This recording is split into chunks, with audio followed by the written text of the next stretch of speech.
আসসালামু আলাইকুম। আশা করছি আপনারা সবাই ভালো আছেন আর রমজানের দিনগুলো অনেক ভালো কাটছে। দেখতে দেখতে কিন্তু রোজার দিনগুলো শেষ হয়ে আসলো আর কয়েকদিন পরে ঈদ। আর ঈদ মানে অনেক আনন্দ।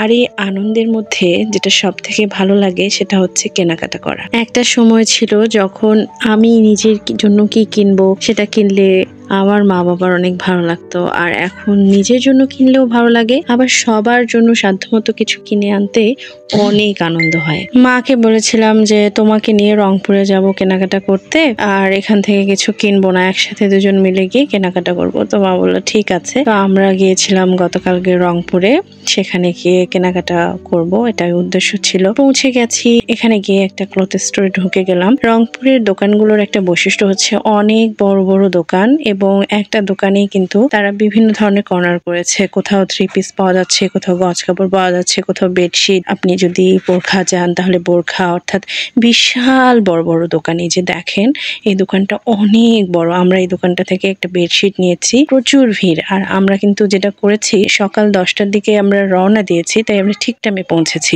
11টা সাড়ে 11টার দিকে ভিড় একদম প্রচন্ড রকম বেড়ে গেল। আমরা যাওয়ার আগে লিস্ট করে গেছি যে কোনটা কোনটা কিনবো আর কোন জিনিসটা কেনার জন্য প্রথমে কোন দোকানে যাব। প্রথমেই আমরা কাপড় চোপড় কেনার জন্য ঢুকে গিয়েছিলাম, এবং একটা দোকানেই ম্যাক্সিমাম জিনিসই আমাদের হয়ে গেছে। আজকে আপনাদের সাথে মজার একটা জায়গা শেয়ার করব, রংপুরের বিখ্যাত গুজরি মার্কেট। এই যে দেখেন, আমি একটা চিপা গলি দিয়ে ঢুকলাম। এই মার্কেটটার নাম হচ্ছে গুজরি মার্কেট। গুজরি মানে হলো ছোট ছোট দোকান। এখানে বিশেষ করে মেয়েদেরই আসলে জিনিস এখানে বেশি পাওয়া যায়। বিভিন্ন ধরনের অর্নামেন্ট, ব্যাগ, তারপরে চুড়ি, অর্থাৎ ক্রিম, বিভিন্ন ধরনের জিনিস এখানে পাওয়া যায়। আর এত ন্যারো রাস্তা যে গায়ের সাথে গা লেগে যায়, এবং মেয়েরা এখানে বেশি ভিড় করে যায় না। ছেলেরা কেন আসে, হয়তো অনেকের অভিভাবকও সাথে আসেন, কিন্তু এখানে সব সময় এরকম ভিড় লেগেই থাকে। আমরা যারা রংপুরে থাকি বা যারা হচ্ছে রংপুরে পড়াশোনা করে, প্রত্যেকটা মেয়ে কিন্তু এখান থেকেই তাদের প্রয়োজনীয় জিনিসগুলো কিনে নেয়। তো আমার মা বলছিল যে আমার চুড়ি কেনার ইচ্ছা হচ্ছে, তো আমি বললাম যে চলো। আমরা কয়েকটা দোকানে চুড়ি দেখলাম, তো এক এক জায়গায় কিন্তু এক এক দাম যাচ্ছিল। অর্থাৎ কখনো এই এক জোড়া চুড়ির দাম যাচ্ছিল 250 টাকা। আপনি যদি বুঝে দাম করেন তাহলে কিন্তু আপনি ধরা খাবেন না, আর যদি আপনি ওই 250 টাকা চুড়ি 200 টাকা বলেন তাহলে কিন্তু আপনি শেষ। তো আমাদের এই চুড়িটা এক এক জায়গায় এক এক দাম বলছিল, কোথাও 300 যাচ্ছিল। আমরা পরে কিন্তু 100 টাকা দিয়ে এক জোড়া চুড়ি কিনেছি। এই যে এই দোকানগুলো দেখেন, কত জিনিস, মালা মানে চকচক করে। আর প্রত্যেকটা দোকান কিন্তু ছোট ছোট। একটা দোকানে যদি একটা ছেলে দোকানটা করে তাহলে কিন্তু আর জায়গা থাকে না, অর্থাৎ একজন দুইজন, একটা ছেলে দেখা যায় বাইরে থাকে আর একটা ছেলে ভেতরে থাকে। আর এখানে ঝুমকাগুলো দেখছিলাম, ঝুমকাগুলো এত সুন্দর লাগছিল। যদিও আমার কানের খুব সমস্যা, আমি কিন্তু কোনো ঝুমকা পরতে পারি না। মা এখান থেকে নিয়েছে একটা আংটি আর নিয়েছে এক জোড়া চুড়ি। এগুলোই এখানে কেনাকাটা করা হয়েছে, আর বেশি কিছু কেনার মতো এখানে ছিল না।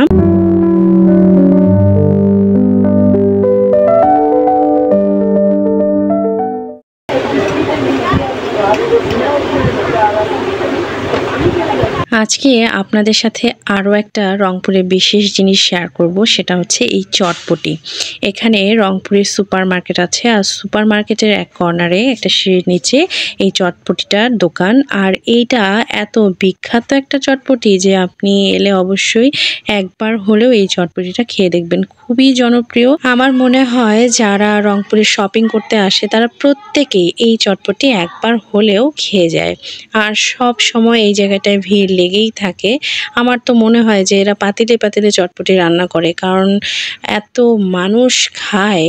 আমাদের কিন্তু সব কেনাকাটা শেষ, ঘোরাঘুরি শেষ। আর যতক্ষণে আমরা কেনাকাটা করেছি, ঘোরাঘুরি করেছি, এখন কিন্তু মানুষের ভিড়ে পা রাখার জায়গা নেই। আর আমরা একটু ফাঁকা সময়েই নিজেদের সুবিধা মতো কাজগুলো সারতে পেরেছি। কি কেনাকাটা কেমন হলো বলো?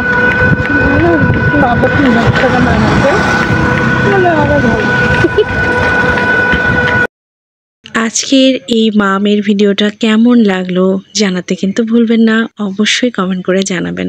আর ভালো থাকবেন সবাই, সুস্থ থাকবেন। সকলের আগামী দিনগুলো ভালো কাটুক। আল্লাহ হাফেজ।